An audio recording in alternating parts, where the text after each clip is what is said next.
What if you could step into medieval Germany and witness the birth of one of its darkest legends? This is Time Frame Histories for Sleep, where epic myths and forgotten stories unfold to guide you into a calmer night.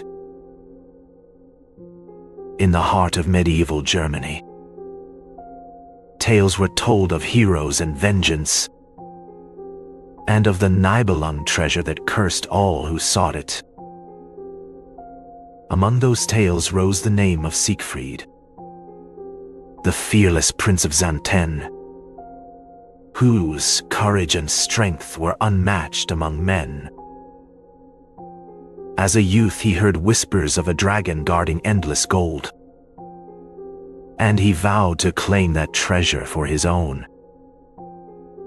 Deep in the forest, he met the beast, and after a fierce battle, the dragon fell by his blade. Bathing in the dragon's blood, Siegfried became invincible, save for a single spot where a leaf had rested upon his skin.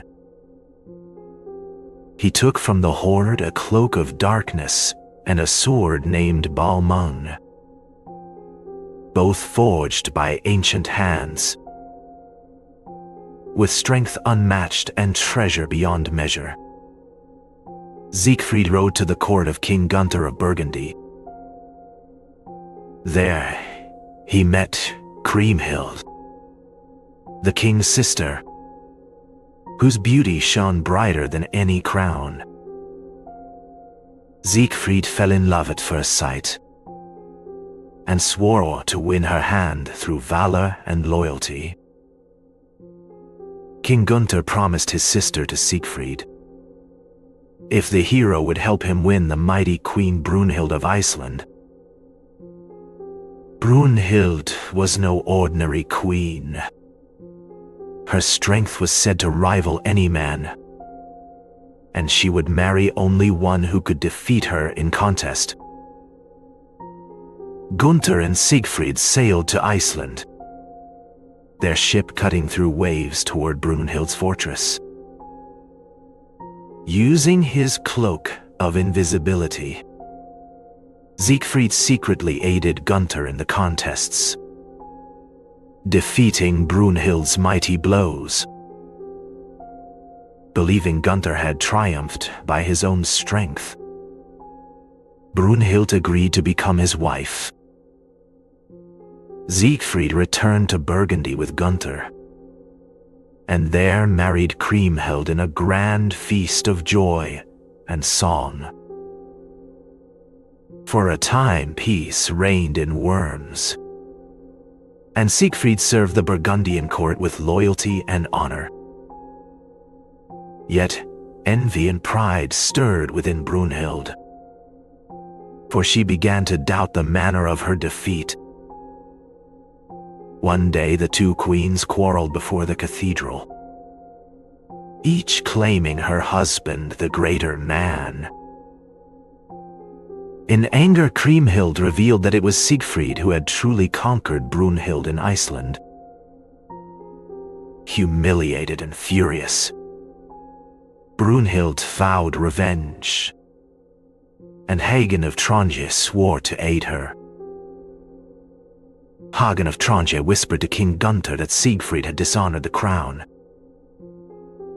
Gunther wavered between friendship and pride, but Hagen's words poisoned his heart. Hagen devised a plan to discover Siegfried's single vulnerable spot. Pretending concern for Siegfried's safety, Hagen asked Kriemhild to mark where her husband might be wounded. Trusting him, she sewed a small cross upon Siegfried's tunic to guard the only spot unprotected by magic. Soon after, the king announced a grand hunt in the Odenwald forest. The knights rode out laughing and drinking, unaware of the treachery in their midst. When Siegfried knelt to drink from a cool spring, Hagen struck him from behind with a spear. The spear pierced the very mark his wife had sown, and Siegfried fell without a cry. The hunters returned to Worms bearing lies, claiming Siegfried had been slain by wild beasts.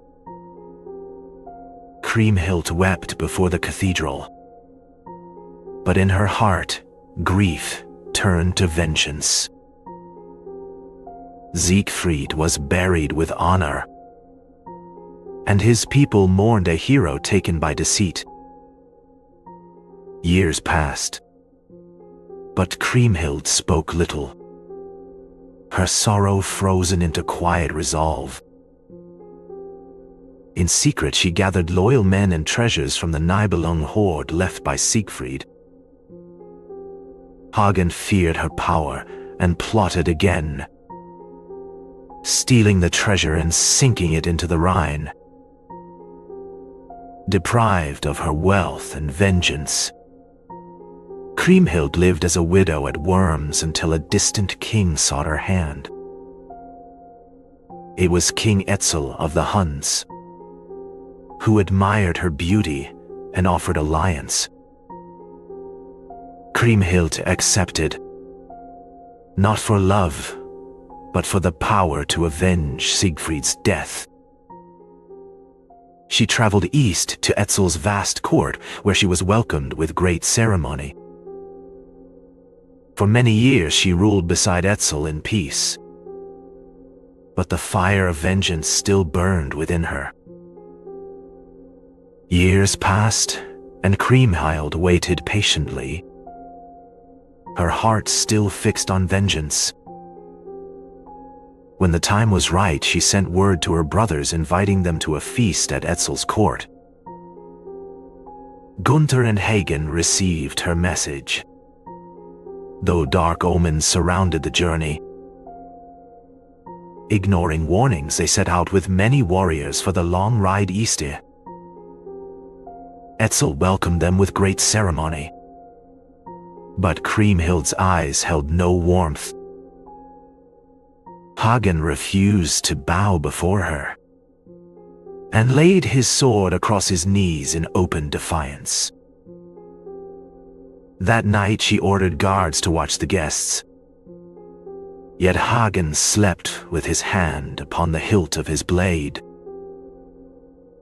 When morning came, the feast began with music and laughter, but dread hung over every cup of wine. Kriemhild demanded to know where Siegfried's treasure had been hidden, but Hagen only smiled in silence. Angered beyond measure, she ordered the hall sealed, and her warriors to draw their swords. The Nibelung guests fought fiercely, their armor shining red beneath the firelight. Etzel himself tried to stop the slaughter, but fury ruled the hall. For 3 days the battle raged inside the palace, until bodies lay piled by the gates. Only Gunther and Hagen survived among the Burgundians, captured and bound before the queen. Kriemhild confronted Hagen, demanding the treasure's secret, but he refused to speak. She drew Siegfried's own sword Balmung and struck off Hagen's head with one blow. Etzel cried out in horror, and one of his knights struck Kriemhild down before the throne. Thus ended the Nibelungs, their glory and their vengeance buried together in blood. In time, minstrels sang of their fall, and the tale passed into legend across Germany. The Nibelung song endures, a warning that pride and vengeance destroy even the mightiest of heroes. The saga of the Nibelungs has ended, yet its echo still lives in every tale of honor and revenge.